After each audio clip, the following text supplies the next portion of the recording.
One Mic will be live in 2 minutes.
One Mic will be live in 1 minute.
One mic, one voice.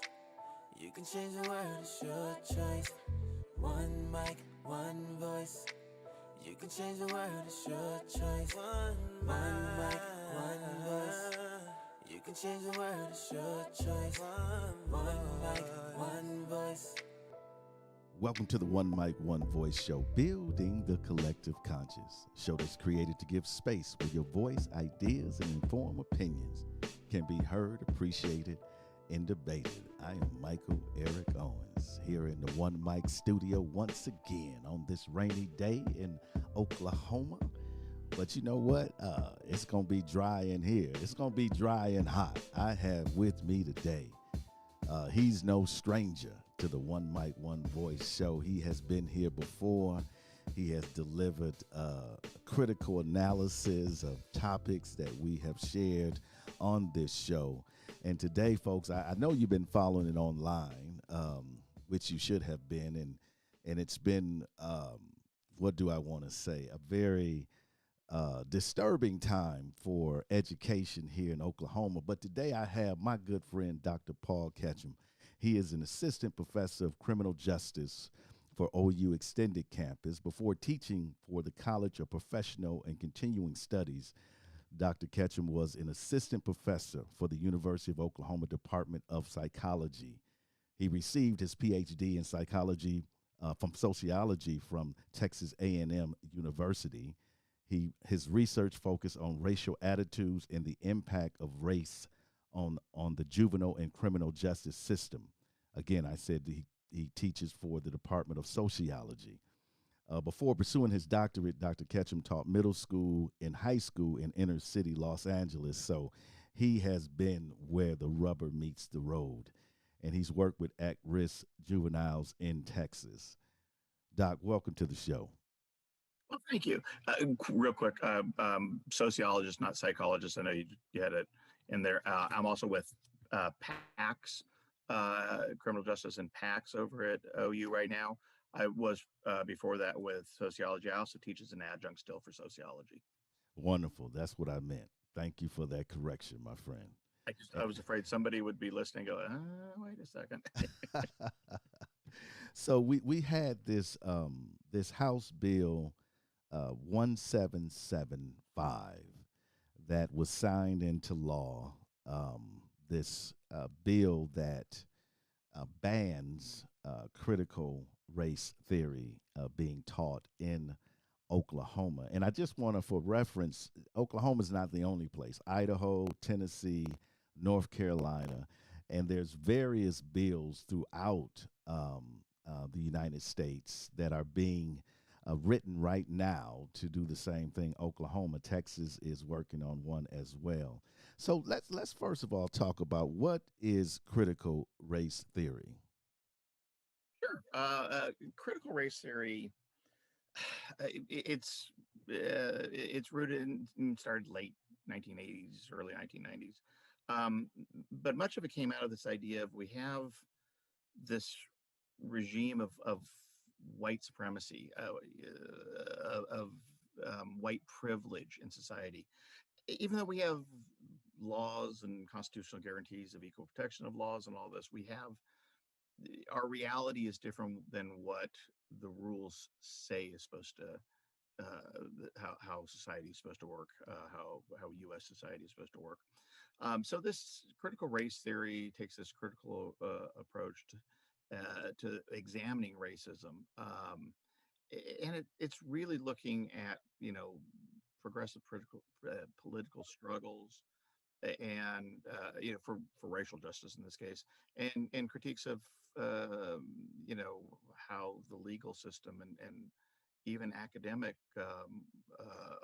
work operates. We look at from a critical race theory looks at the driving forces in racial inequality in the country. It looks at the systemic racism and looks to explain how that still happens.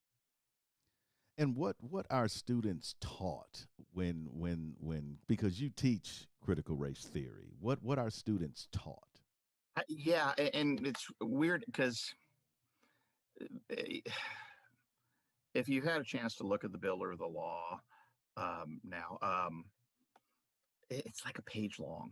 It's a strange. I mean, if it had been written in crayon, I would kind of, it would read about the same. It's just a really weird law, um, and it's supposed to be about teaching critical race theory, but we don't typically, except in very specific cases, most of us aren't specifically teaching critical race theory. We're teaching from that critical race theory perspective. This is our understanding. And the law actually is talking about, we're not supposed to teach certain things. Unless you're teaching a high level theory class, which I'm not, um, you're not actually ever technically teaching critical race theory per se. And I mean, that may be different for different, um, professors and high school teachers and such. They may actually teach it as a unit, but for most of us, we're using it as a tool to understand and to help our students understand how race operates in society. And that's what it's for. I mean, that's what the theories are all about is a means of understanding um, social interactions in our case in sociology. Um, so it's a strange, stupid, racist law that's kind of weirdly simplistic. I don't think it does what they meant for it to do, or they wrote it poorly so that it would be purely a symbolic action, or mostly a symbolic action. And I think from number one, they don't know what critical race theory is. I mean, No, that's the and I think you probably can tie a line that would connect what they have done back to what the former president, when he was talking about taking down the monuments and the statues and the rewriting of history, and this idea that somehow telling the truth of history as it relates to the present is problematic for those who are in the dominant culture. And so I think it's a knee jerk reaction, but I understand. I think it does exactly what they wanted it to do, in the sense that um, it's it's going to try to prevent exactly the work that you're doing and others are doing out there. And so, talk about critical race theory, a person that doesn't know anything about it, because I'm convinced that a lot of people are not outraged because the title means nothing to them. So Right. talk about critical race theory in a way that a layman person would understand. Sure. If um, the black population of Oklahoma City metro area is 10%, and the Latino population is 15%. I'm making up numbers that are in the ballpark, but um, then you would expect to see 10% of your lawyers, 10% of your doctors, 10% of your prisoners, 10% of your prison guards, 10% of your professors, 10% of your janitors, 10%, 10%, 10%, 10% being black. You would expect race to not matter. And we live in a society that pretends that race shouldn't matter, that it doesn't matter, or if it does matter, it's the minority's fault for it mattering. We pretend that we have true equality. I mean, and until Trump and his followers let their racist flags fly so prominently, there were people actually talking about how we lived in the post-racial society, or one where race no longer matters, and that's clearly not the case, because any measurement of equality, um, of success, of lack of success, you have this overrepresentation of non-white minority folks in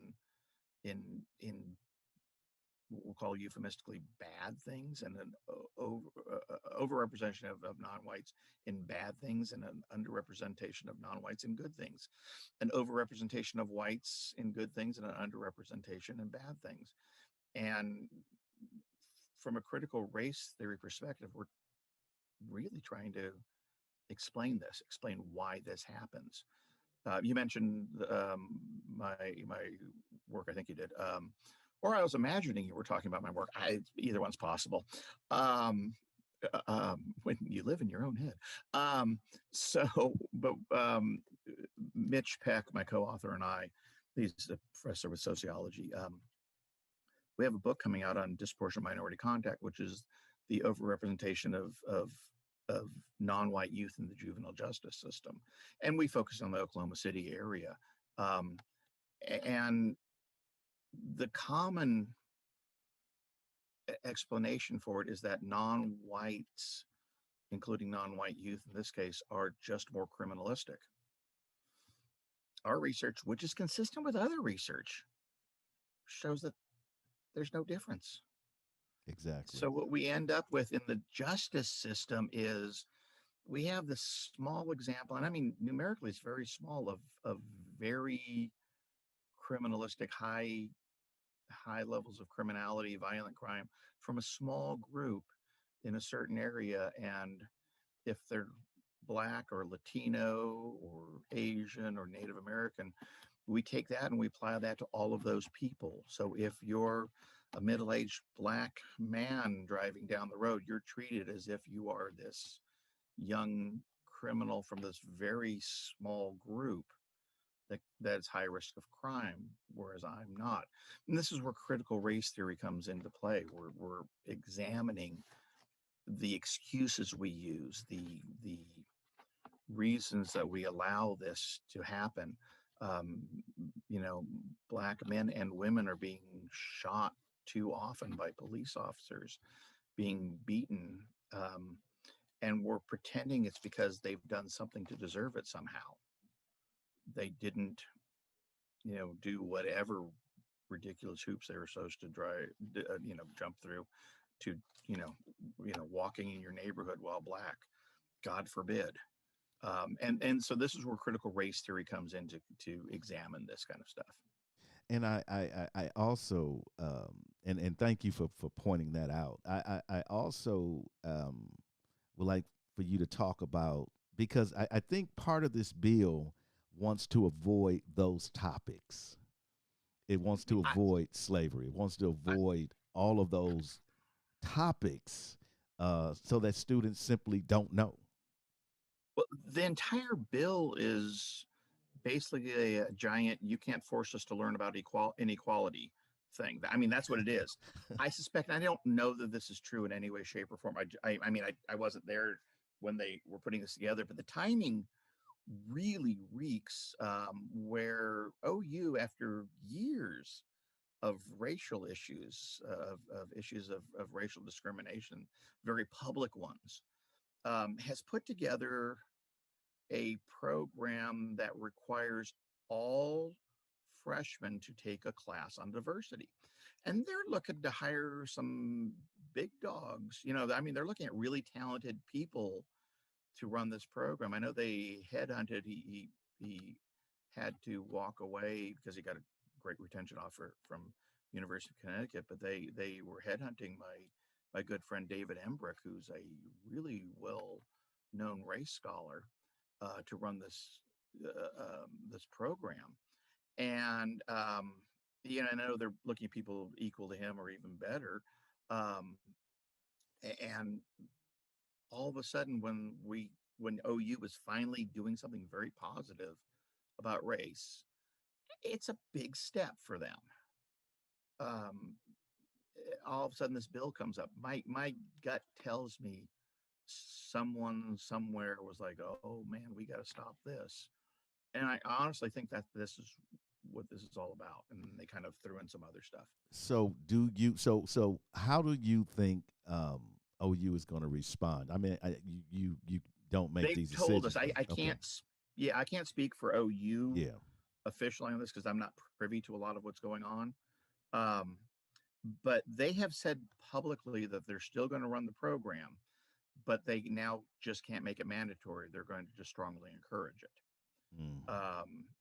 And that's kind of what they're left doing. So it is a win for those yahoos who wrote the bill.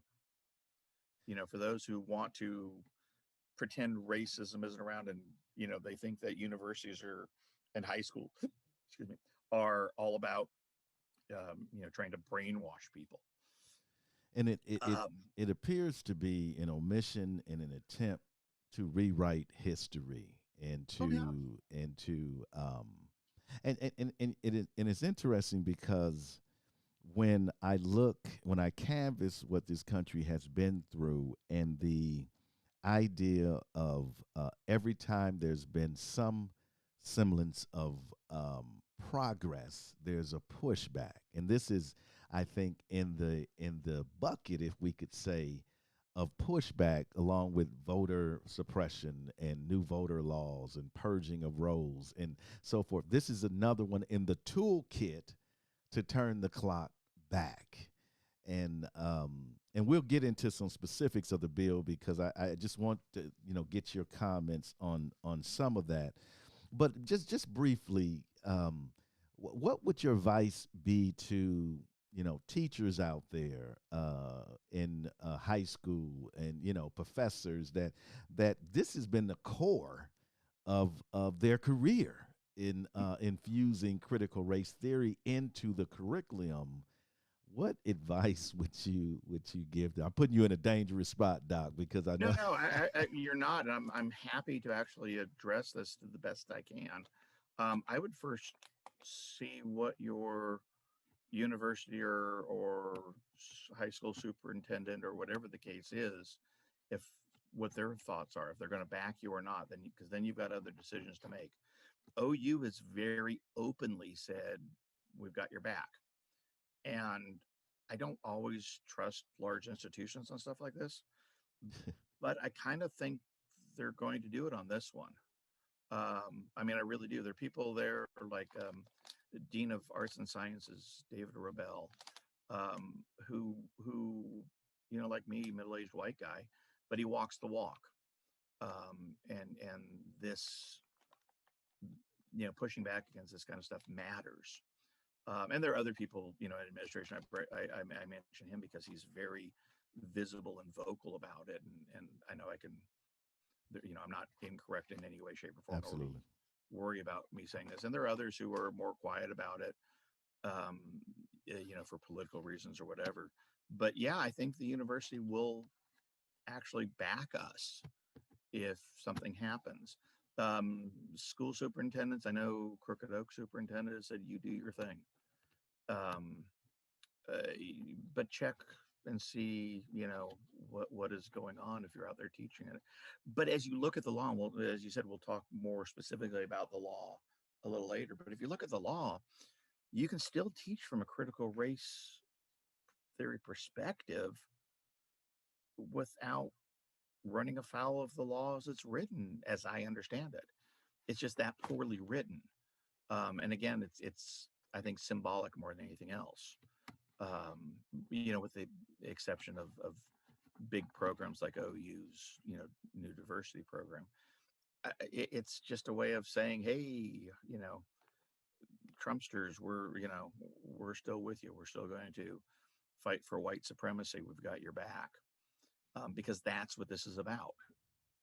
And you're right on point. I mean, if it, it's hard for me to understand that anyone can come to a different conclusion when you're simply trying to deny the experience in the life in the systems that were built upon creating those experiences, the knowledge to students and so forth. I know Oklahoma City Public School um, board has come out against this. Millwood School Board has also come out against this. I think this is not an issue until a parent complains. Yeah, That's this is, uh, in all likelihood, a bunch of white guys sitting around the legislature going, how do we maintain control? How do we get our Trump base? This is about populism. This is a very much a populist movement. And if we have somebody out there who's, an academic who's an expert on this area, because it's not specifically my field, but the populism has this tendency to embrace ignorance over expertise, and to make people who don't want to learn about something, who want to stay safe, and this is my comfort zone. They embrace that as being more informed than actual factual information or expertise. Eh, this is this screams to me the end of our long Reagan era, that pushback that started with the election of Ronald Reagan, that pushback against the movement in the direction of more equality for minorities, racial ethnic minorities, for women, for other disadvantaged, discriminated against groups. Um, this seems to me to be the last, but also the most ridiculous rantings of that movement. And let's hope and pray that I'm right, that this is the end of it that we're seeing. Um, Go ahead. well, no, I said we're gonna get into the bill. We're gonna take a quick break and we folks hang in there. We're gonna get specifically in the bill, and we're gonna get to some of your comments as well. We'll be right back.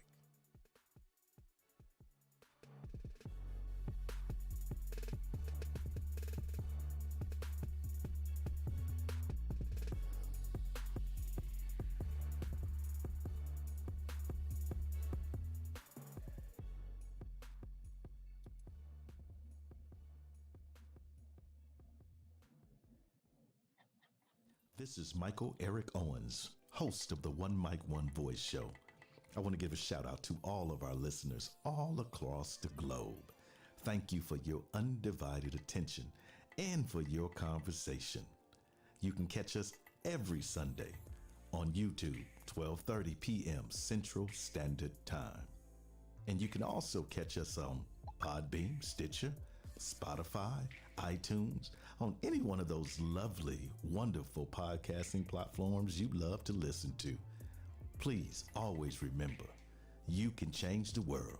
It's your choice.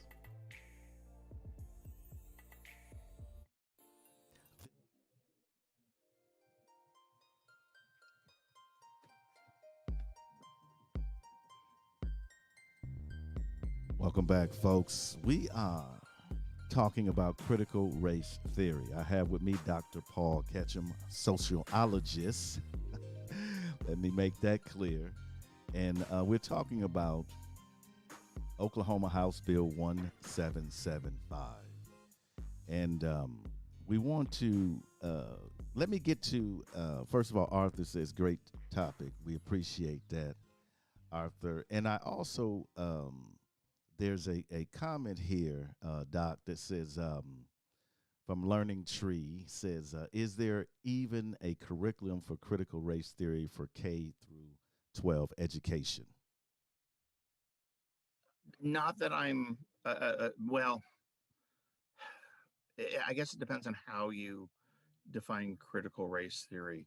I know there are people, I don't know a particular curriculum to refer you to, but I'm happy to do some quick legworking if they want to get a hold of me.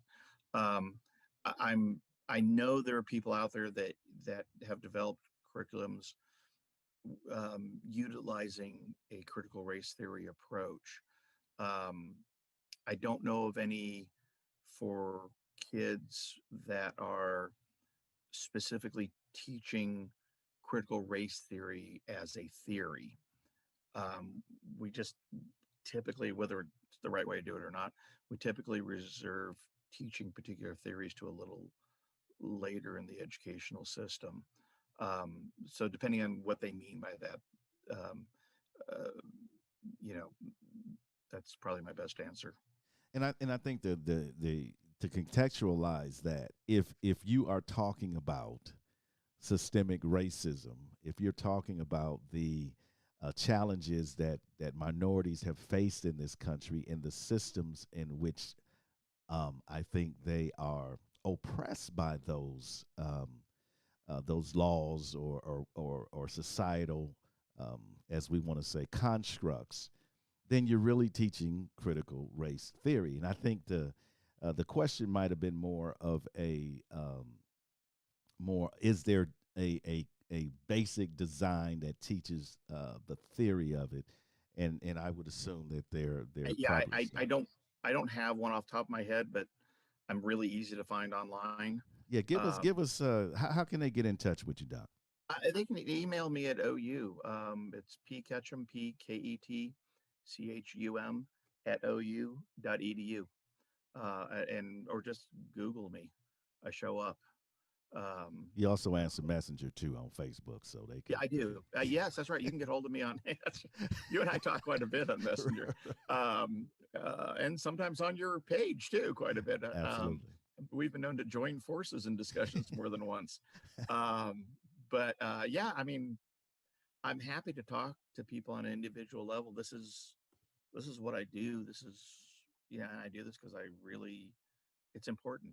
I enjoy working with people. I enjoy working with like-minded progressives who are trying to make a difference. I wish I had a program to just give them, but honestly, that's the kind of thing I'm happy to do some legwork and help them find something. So just get a Absolutely. hold of me. Great, great, great. I want to turn to the bill now, and I just want to point out a couple of things that stood out to me that maybe I'll work my way back here. The bill is going to be effective July 1, so that's something we need to be aware of as well. But let me work my way back here with some of the points. It says any individual should not feel discomfort, guilt, anguish, or any other form of psychological distress on account of his or her race, or sex. So what so what are they trying to point to on that particular point? I I think that white anxiety has reached this, what, white fragility is saw the book, but the latest term, but we have these different terms for this, for and the next term should probably be white freak out. I don't know. It's people get kind of really nervous about how do we, how dare you make us feel guilty for enjoying advantage, whether we mean to or not. And it's hard to, as a white person, momentarily and probably unfairly speaking for other whites, it's hard to feel guilty all the time about white privilege. I think what happens is a lot of people get tired of it. Um, they shouldn't. It doesn't change the fact that we have this advantage. But I think this really rings strongly with whites. Um, uh, I'm quite happy in my life, and there's just no acknowledgement of, what we can do comfortably is taking, at the same time, takes away from others. We can feel comfortable driving down the road and not worry about being pulled over, or we know that if we apply for a job, we're more likely to get the job. This is one of those things where I know you're familiar with the late Deva Pager's work, The Mark of a Criminal Record, but this is where Mark of a Criminal Record was brilliant in pointing out white privilege, where it showed, and it's freely available online, folks. Um, Deva Pager's The Mark of a Criminal Record. Um, but it shows that young black men with um, without a criminal record, without a felony record, were less likely to be offered entry level jobs, stock workers, stuff like that, than were white men with a criminal record. I mean, when they're saying we shouldn't feel discomfort, guilt, anguish, or other form of psychological distress, I mean, we're enjoying that advantage. If you're a young white guy with a prison record, you've got a better chance of getting a job than a black man without a prison record, and that's an unskilled laborer job. And that tells us something. And I don't know that what we keep focusing back and forth on is whether we should feel bad about enjoying that privilege or not. And I don't think that's the point. I think the point is we have to acknowledge it and then do something about it. It's not in that I have that privilege that I need to feel bad, as if I don't do anything about that privilege to push back against that privilege. Yeah, I should feel bad about that. But again, whoever wrote this has this kind of skewed view of the world and white supremacy as being normative here, Mm-hmm. and they don't want to say it out loud. They want to play the victim. So when when everything bounces your way and then you pretend that you've been the victim, that's a little problematic. And when it's pointed out to you, this is them saying we're not supposed to feel bad about that, Mm-hmm. and you're not allowed to point that out to us. And I also think it's very hypocritical when minority folks have been in distress, and the anguish in their culture has completely been omitted, and they have been victimized and oppressed, for you to turn around and say, not you, but you know what I mean, Yeah, for the authors of this bill and those who support this to turn around and say, we just don't want to feel bad. We don't want it. This yeah, this information makes us feel guilty.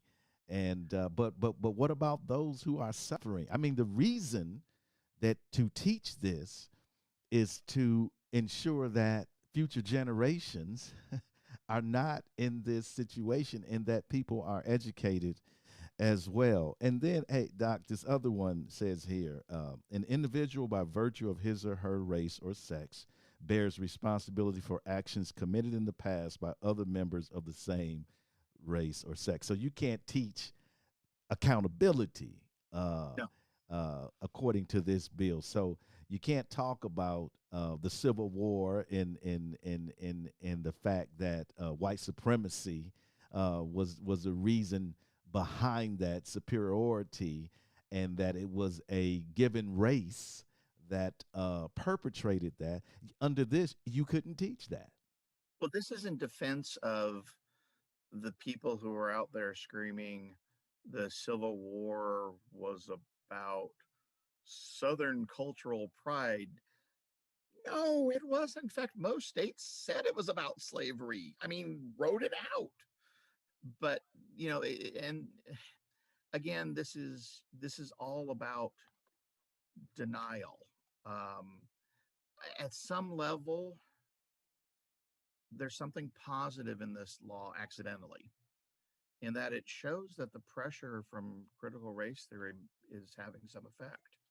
The fact that they're reacting big to things like critical race theory um, is, I mean, I wish they weren't, but it at least says something where you're seeing this pushback. We're seeing,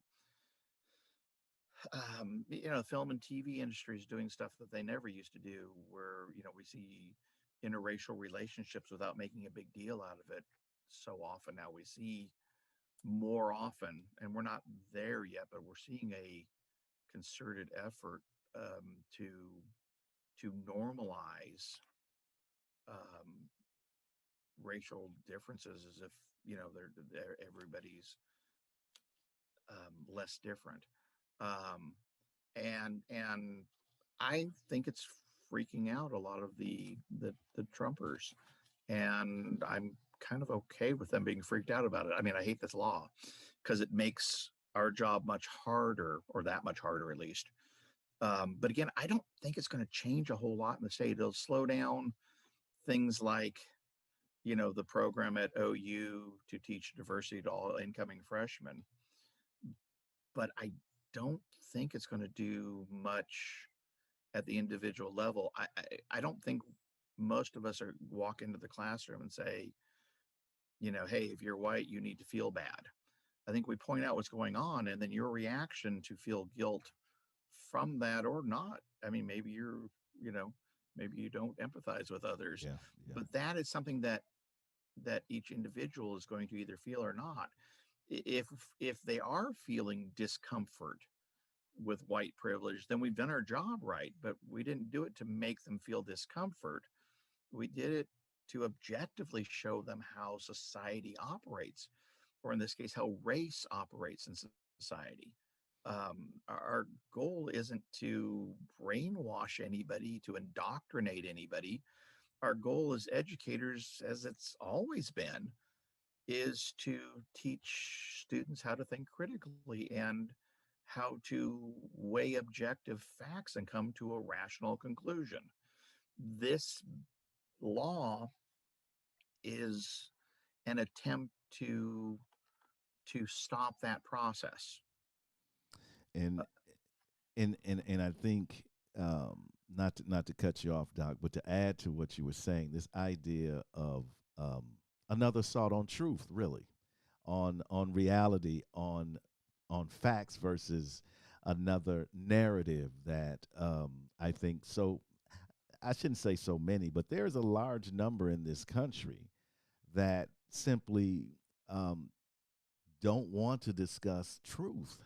They have their own facts about what happened in history, what is happening in the present day, and this is attack. And I also think that these politicians and those in leadership across this country, when they saw white people pulling on those monuments, when they saw mhm, those Black Lives Matter movement or I want to say protests, and they saw on some of them majority were white people, right.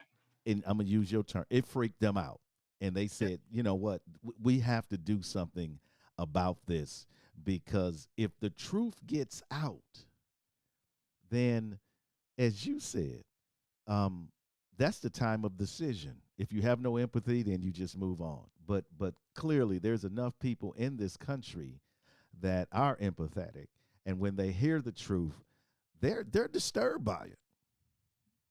And this is an And they attempt to should be. prevent I that. mean, it took, if we go back a few years to the Rodney King beating at the hands of police and other way too many documented ones, um, which are just, the tip of the iceberg for what's happened. But it took people seeing this.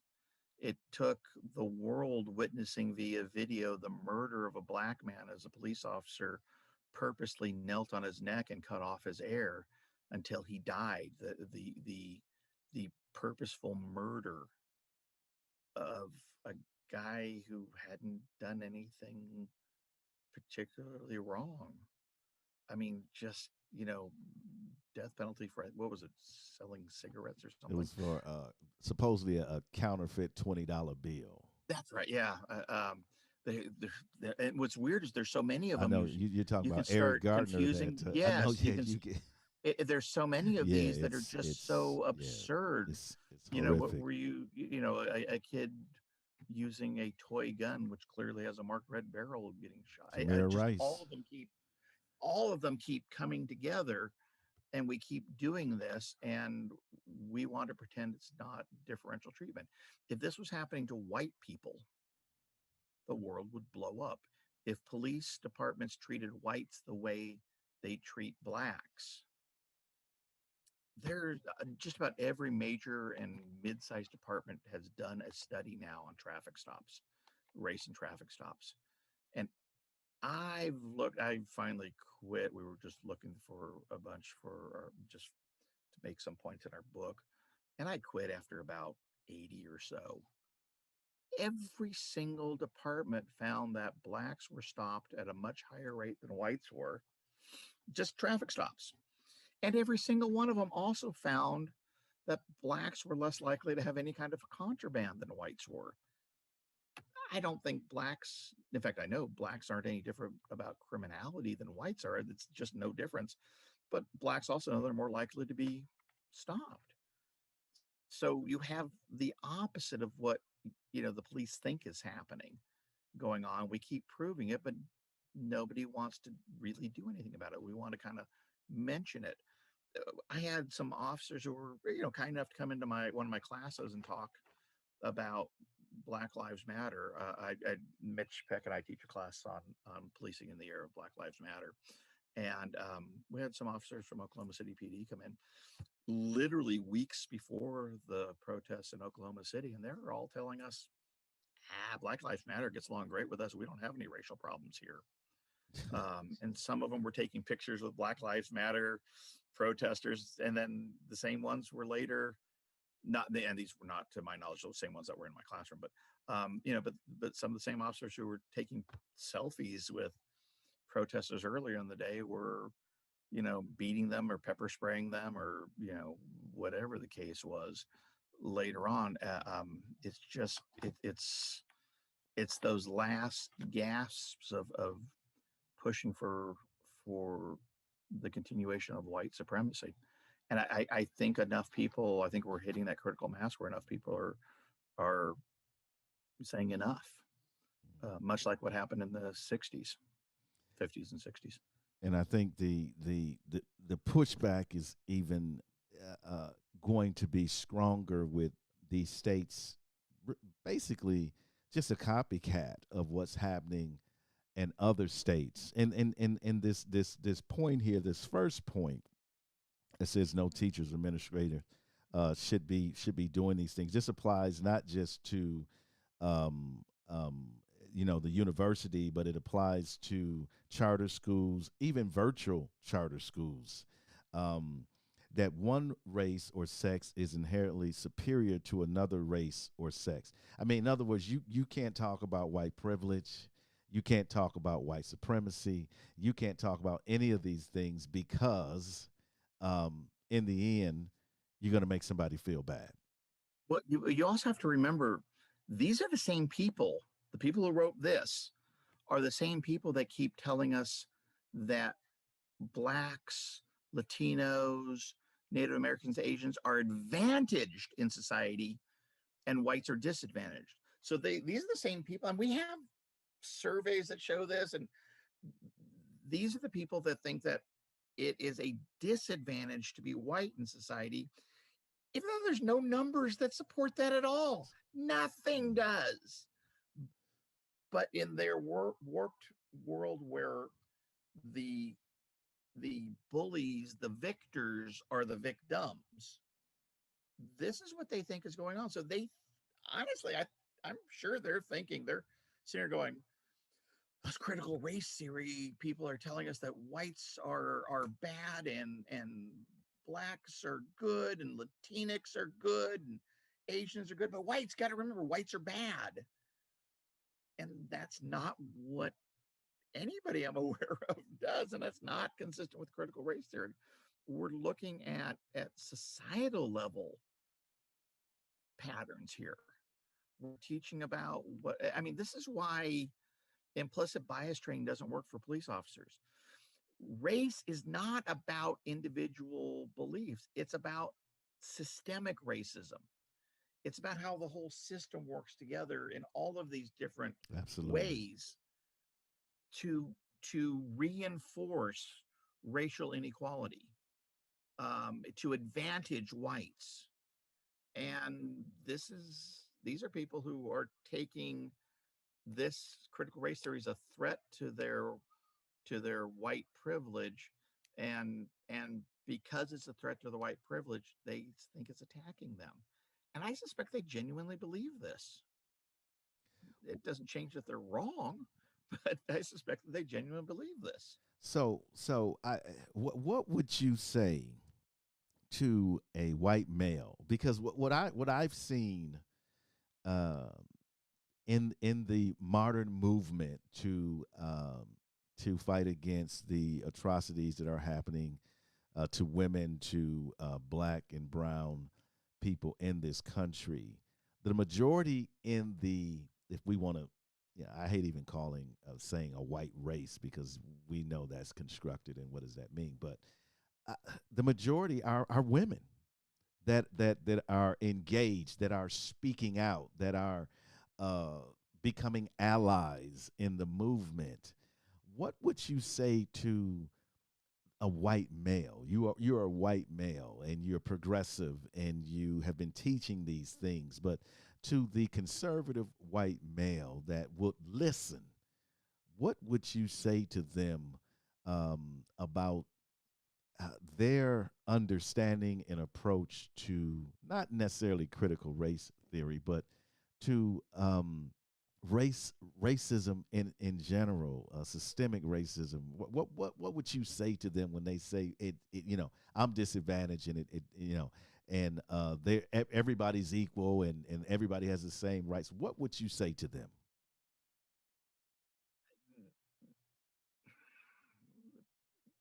That the way you've set that up, they're not open to learning.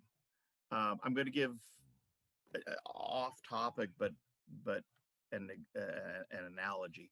Um, I have three cousins who are siblings, and out in California, very hardcore Trump supporters. Um, and these three all got COVID a few weeks back. One of them passed, another one from COVID, another one is slowly recovering, but she was intubated and she's still having all kinds of problems. And a third one was in bad shape but never hospitalized. The one that survived is still on. She's just back on social media, and as she's telling her tale, and I spoke to her recently. Um, Her son has been vaccinated. They're all anti-vaxxers. She apologizes on social media for her son being vaccinated, but explains that he was forced to do it because he works for a school district. She's still anti-vax, Well, even though she just lost her brother and hopefully will make it herself, but that's not clear at this point. People get stuck on these worldviews and reality, her brother dying in this case. doesn't always mean that you're going to break through that worldview. So for my fellow white males out there, when I teach classes, I always start with very basic. What I did with this program, the 10%, 10%, 10%, because that's the most clear example that most people can relate to. They will, it doesn't take a lot of looking around to realize, that whites are overrepresented in areas and blacks are underrepresented. But if a person doesn't want to learn, there's nothing you can do about it. Nor do I think we should have to. I think what we do is we take the people that get it and we continue to push back. And we'll have more get it as, there'll be those who are open to learning who will learn. But I think I, I think it's very likely that those people who are so afraid of racial equality that they're still going to be afraid of it, but I think they'll eventually shut up when there's enough social pressure to shut up. We opened, I think part of Trump's strategy was to make it acceptable to say things that we never used to say them out loud. And that's been the tool. I don't honestly think Trump is that big of a deal anymore. I think what the problem is the progressive movement, the populist movement that he got going, where you embrace misinformation, lies. Uh, you pick things just because they're the opposite of what others would want. Um, it for those who, for our legislators who wrote this stupid ass law. That's a technical academic term there, stupid ass. But for those guys, you're not going to convince them unless there is some cost to them for not embracing it. I think the same is true with with police. I think if we make police responsible, if we are able to hold police accountable, you're going to see a lot fewer attacks on blacks Yeah, if there's accountability. I don't know I if you've changed their minds, but you're yeah. going to sure as hell change their actions. Absolutely, absolutely. I think that without accountability, people do not know limitations, and they will go as far as their own mind will take them. In closing, Doc, I appreciate you sharing. Not just what you're doing, but your ideas. So I mean, one thing that stuck out to me because I do believe that we're going to have some next school year. We're going to have some challenges um, to this law. Not challenges to overturn it because I just don't think we have that type of leadership in Oklahoma. We're too fragmented and too siloed to come together to do anything um, that would that would decodify, I say, this law. But I believe that there are going to be some parents that are going to in the Edmonds, in the Moores. There's going to be some parents. I don't know necessarily on the university level, but I think you're going to have some parents that are going to heat the school boards up, Yeah, and so but you seem to think that there's ways around this and it still can be taught. Can you share yeah. I that mean, just in closing? I'm not a lawyer, although I've talked to one about this. Um, uh, it's there's not a lot that's enforceable in this thing. And we don't know yet Yeah. if they're going to try to enforce this law to any degree. My guess is they're if they do try to, it may just be one of those laws where they put it out there and it's kind of some some some parents will yell, some students will yell, stuff like that. I mean, you're right. We know for a fact that there's going to be some kid at OU who videotapes his or her professor and tries to blast them publicly, saying, look at what they're teaching us, and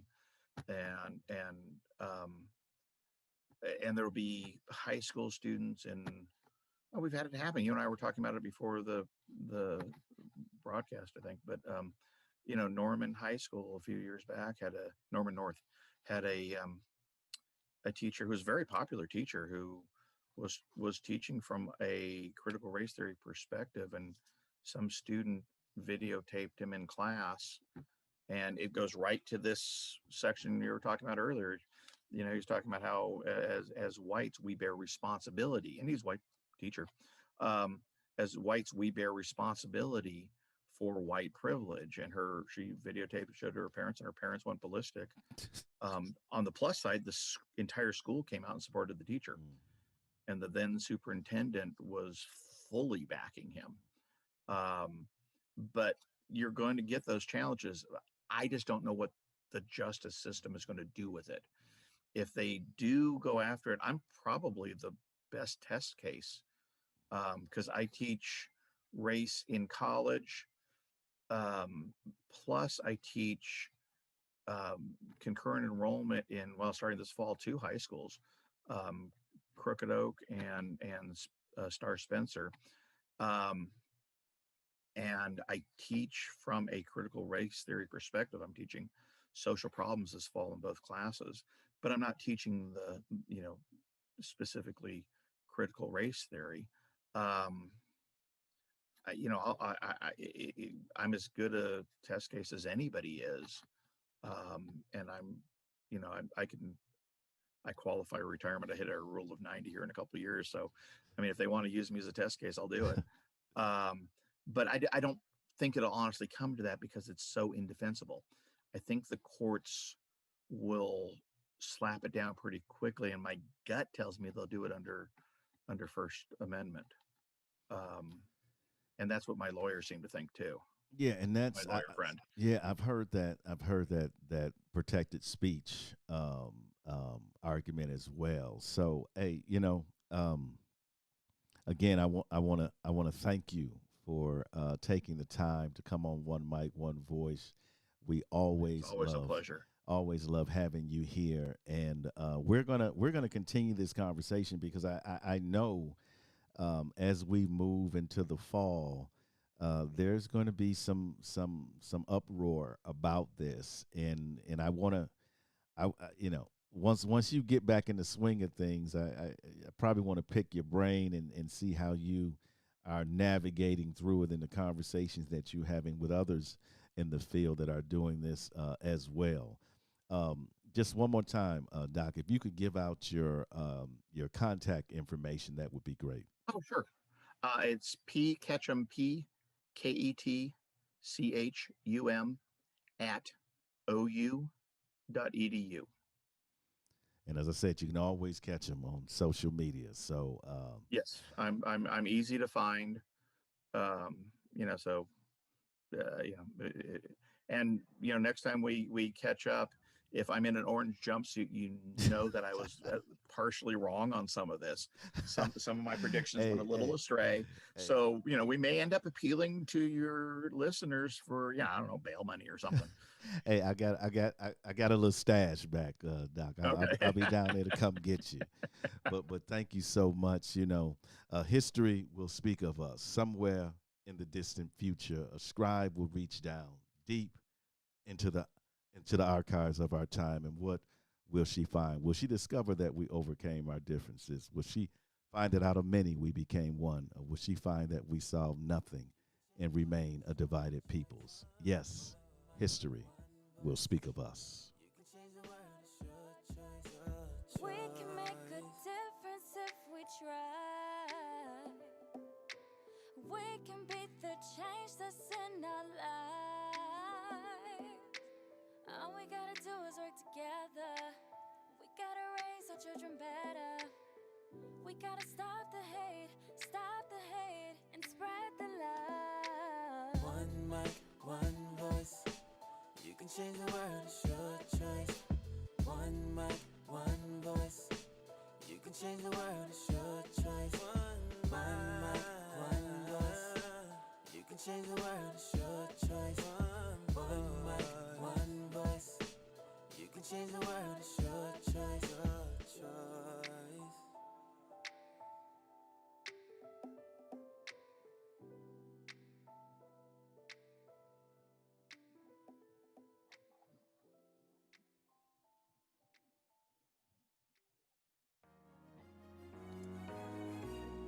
Thank you for downloading the One Mic, One Voice show.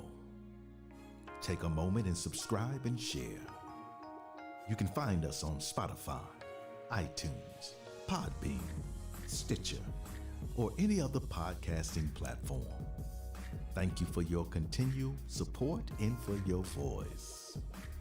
You can change the world. It's your choice. The views, thoughts, and opinions expressed on the One Mic, One Voice show are not the views, thoughts, and opinions of our sponsors.